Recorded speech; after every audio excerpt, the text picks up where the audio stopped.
Oh, wow. What a mess. Definitely a 4-alarm landscape.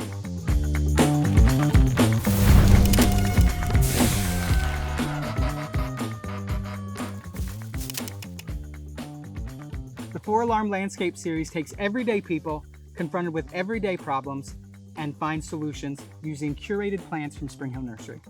I'm Andrae and I've been a plant nut my entire life. I've worked in the horticultural industry for over 10 years, but I really cut my chops in my own backyard, my front yard, my side yard, my parents' yard, where I confronted everyday problems just like you and found solutions. Today, we're here with Stephen and Sophie, and as you can see behind me, they've got a 4-alarm landscape going on. So let's go meet them. My name's Stephen. I'm Sophie. And we need some help with our flower beds. Desperately. So we bought our home 2 years ago, and we've been doing a lot of work on the inside, but we haven't really been able to get started on the outside. And then last year, towards the end of the season, we started working in our flower beds, trying to get some plants to grow. We definitely had some trouble getting things to stay, getting things to thrive in that environment. The sunlight is varied from morning to evening. It starts out with full sun first thing in the morning, but then by about noon, there's no sun. The garden is pretty terrible. It makes me sad to see that the plants we plant there don't thrive. It's just not fun to see when we come home from work or wherever we're going, and we need a change. Hi, I'm Andrae. Andrae, I'm Stephen. I'm Sophie. Nice to meet you all. So, tell us why we're here today. Kind of describe your mess. We tried a few things on the flower beds last year and failed. Sorry. It's fine. We know they failed. And we noticed we just have a terrible shade problem here.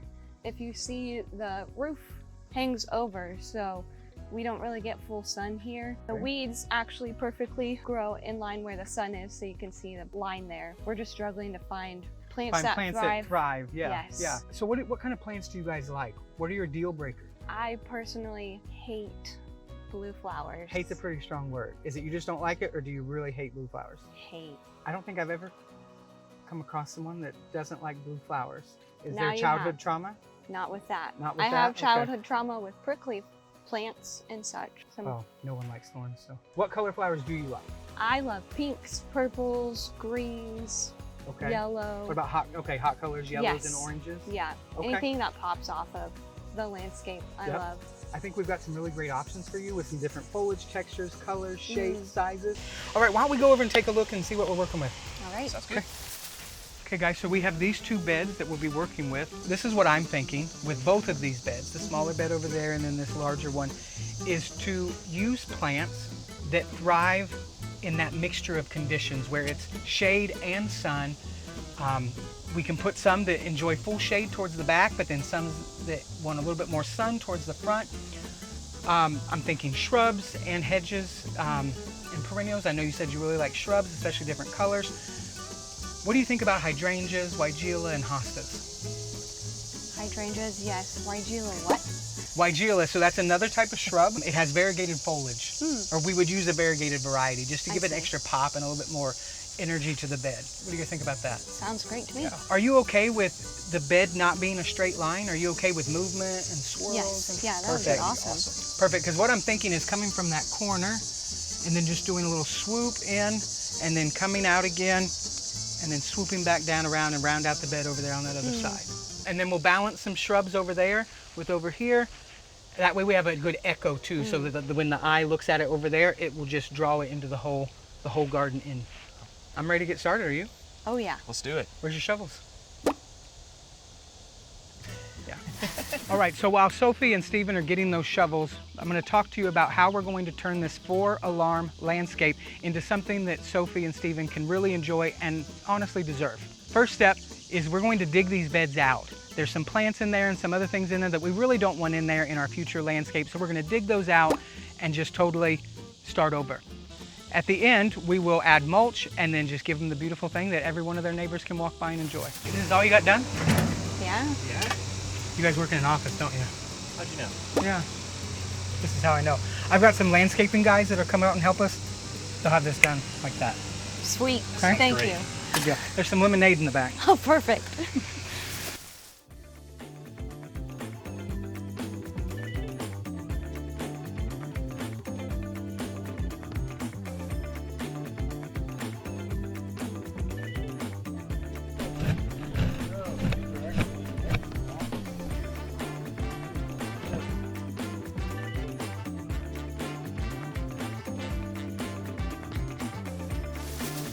All right, guys, so these are the plants that we've chosen for your garden makeover. Awesome. They look great. Yeah.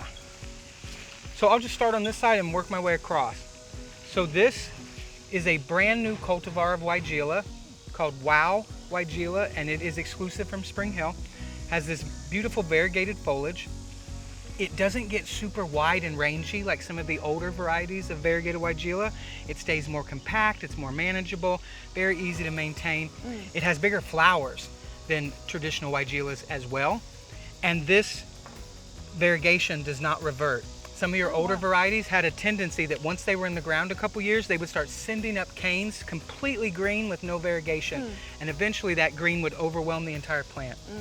Whereas Wow Weigela does not do that. It does not come up green, it does not revert. Next, we have a garden staple, Heuchera Coral Bell. This is good for sunny areas that get a little bit of shade, or it's even good in shady areas. It goes in a lot of different places, so this will work really well for you. It's long-lived, tough as nails. It's just a great, great plant. Hosta. This is snake eyes. This is a harder to find hosta. You're not going to find this in every, nursery or garden center.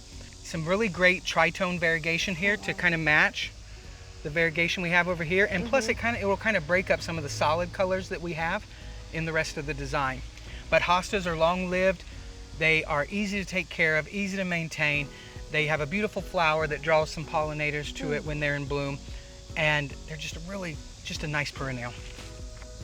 Now this is a perennial that you will not find in every garden. This is Ligularia, and this is a variety called Pandora. So some of your older varieties of Ligularia get much larger, much bigger. This one stays small, under 2 feet tall, and it sends up these spikes of these really interesting yellow daisy type flowers. Now you can see that the foliage isn't your traditional green. It's more like an olive with some purple tones in it, and plus that scalloped edge really gives some texture in the garden, and it's just interesting. It breaks up all just the clean lines of a lot of your other green plants. This is another exclusive plant to Spring Hill. This is one of the Wow asters. So asters typically are blooming in the fall. These will be mounds, billowy pink flowers. They're providing food for pollinators when much of our other plants are, they're winding down. Next to that, we have Diamond Astilbe. Astilbe is another one that can function both in sun, in shade, or halfway in between. Also with Astilbe, it has these beautiful flowers. They start out white, and then this is their phase after they've done flowering, but they don't look ugly. Like they've dried perfectly on the plant. They can be used in fresh arrangements with other flowers. As a filler, the foliage is great for filler if you're doing arrangements. And then on the end, we have one of my favorite plants, hydrangeas. This is Hydrangea arborescens Annabelle. The arborescens hydrangea is actually native to Eastern North America. So if you were to walk some of the parks in this area of the country, you could find populations of this plant growing wild. So because it's native here, it grows very well in our soil. It's very adapted to this area. It blooms on new wood, so you never have to worry about cold or frost, or if the deer were to come along and just mow that sucker to the ground, no problem.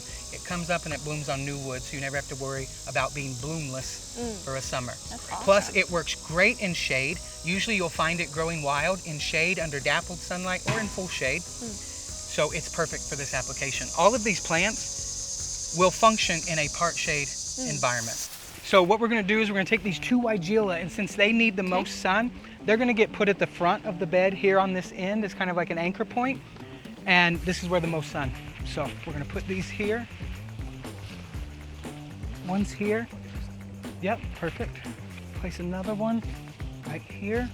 Now because the hydrangea needs a little bit more shade and can handle more shade, we're gonna put it to the right of that rock behind the Weigela. Nice.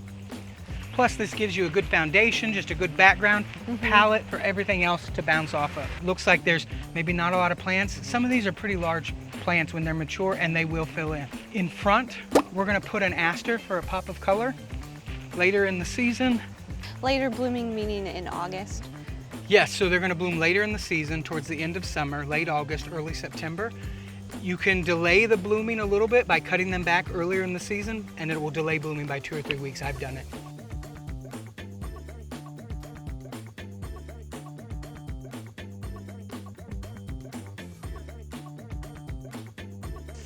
And now we can just fill in the rest.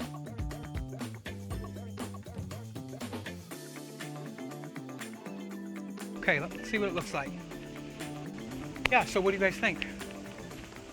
So pretty. I'm excited to see it all fill out. Yeah, yeah, it's gonna look really, really nice. And the fact that you have bloom times at different parts of the year mean this is an ever evolving. Yeah. So if your neighbors walk by in spring, they're gonna see one garden. If they walk by in summer, they're gonna see another. And then at fall, they've got a fall show as well. Yeah, it's exciting. Let's get to digging.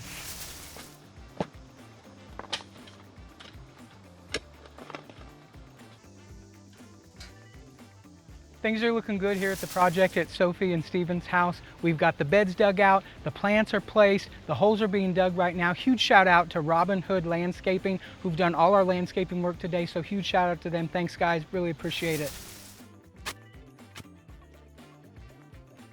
All right, Sophie, do you want to do the honors on the first one? Would love to.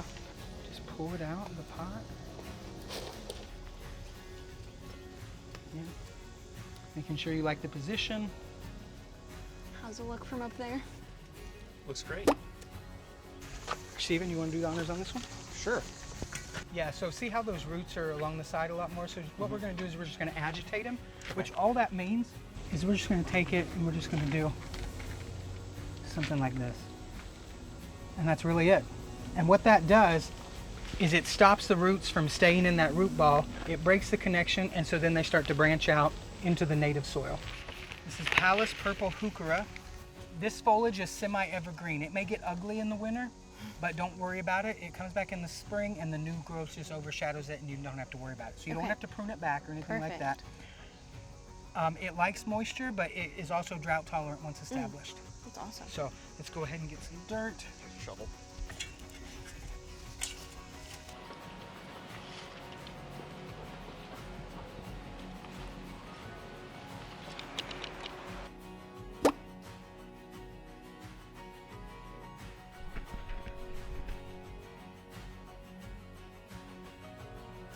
So one of the things that I really like about this design is the fact that not everything is just this layered height, tallest things in the back and lowest things in the front.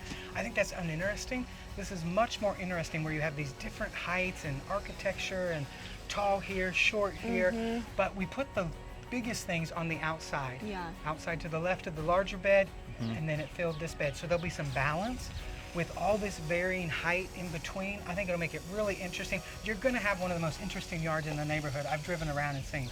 You're gonna have one of the most interesting ones.